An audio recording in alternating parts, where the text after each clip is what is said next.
حضور بیلجیم میں ٹیچر کو اپنے مذہب کو ظاہری طور پہ دکھانا منع ہے۔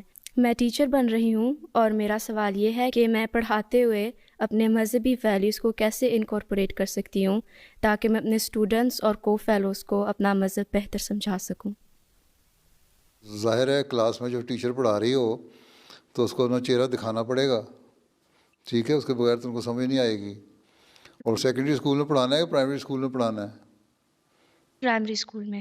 تو وہاں تو ویسے ہی بچے ہوتے ہیں، اس لیے ان کے سامنے تو ویسے ہی کھلے ہو کے آنا پڑے گا تاکہ ان کو سمجھ آئے، ان کو سمجھانا بھی پڑے گا۔ حیا دار کپڑے ہونے چاہیے اور سر ڈھکا ہونا چاہیے، ہیں؟ جی حضور۔ اور اس کے بعد جس طرح مرضی پڑھاؤ اور اس کو کہہ دو کہ یہ لباس ایسا ہے جو حیا دار ہے اور میں سمجھتی ہوں کہ اپنی حیا کو قائم کرنے کے لیے میں اس کو پہنوں، قطع نظر اس کے کہ مذہب کیا کہتا ہے۔ اور مذہب مجھے میرا سکھاتا ہے، وہ یہی سکھاتا ہے کہ حیا دار رہو، اور یہ آج کا مذہب نہیں ہے، یہ تو ہمیشہ سے ہر مذہب کی تعلیم یہی ہے کہ حیا جو ہے وہ قائم رکھو۔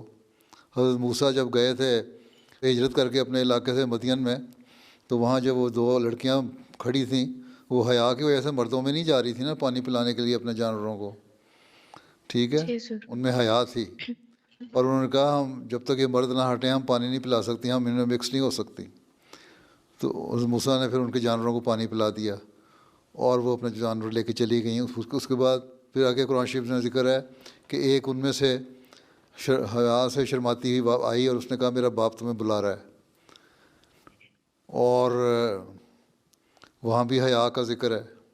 اس کا مطلب حیا ہونی چاہیے عورت میں، یہ جس کو ماڈسٹی کہتے ہیں، اور اسی میں اس کی ڈگنیٹی ہے، اس میں اس کا وقار ہے، ٹھیک ہے۔ یہ قائم رکھنے کے لیے ہر مذہب نے اسی کی تعلیم دی ہے، صرف اسلام کی بات نہیں۔ اور اسی کو قائم کرنے کے لیے تم لوگ کہتے ہو عیسائی ہو، تو عیسائیوں میں حضرت مریم نہیں لباس پہنتی تھیں حیا دار، یا جن کو تم کہتے ہو ننے ہیں ہماری خاص تعلیم دینے کے لیے، وہ بھی حیا دار پہنتی۔ اس کا مطلب ہے کہ ایک تصور ہے تمہارے حیا کا کہ نیک عورت جو ہے وہ حیا میں رہے اور حیا دار لباس پہنے، اور یہ میرا حیا دار لباس ہے جس کی وجہ سے میں پہنتی ہوں، اور یہی میری تعلیم ہے، یہ میرا مذہب ہے، میرا مذہب بھی ہے اور میری اپنی پسند بھی ہے، کیونکہ میں نے جب مذہب کو قبول کیا ہے تو پھر مجھے ضروری ہے کہ میں اس کے تعلیم پہ عمل بھی کرنے کی کوشش کروں۔ یا تو میں مذہب نہ مانوں، ٹھیک ہے، اللہ تعالیٰ کہتا ہے کہ کوئی جبر نہیں ہے تو میں مذہب ضرور مانو، مسلمان ہو، اور اگر تم نے مان لیا، اسلام مان لیا، تو پھر اسلام کی تعلیم پہ بھی عمل کرنا ہوگا۔ اس میں کسی کمپلیکس کی ضرورت ہی کوئی نہیں ہے، کھل کے بات کرو، اور ہمیشہ ان کی مثالوں سے بھی ان کی مثال دیا کرو، تمام نبیوں سے۔ موسیٰ سے لے کے نیچے آؤ نا، کہنا ابراہیم کو مذہب ہے ہمارا، یہودیوں کو بڑا فخر ہے کہ جی ہم سب سے پہلے موسیٰ کا مذہب چلا تھا ابراہیم میں سے، تو اس لیے ہماری سپریمیسی قائم ہے زیادہ۔ اس کے بعد عیسائی اور مسلمان آتے ہیں تو ٹھیک ہے، تو پھر عمل بھی کریں۔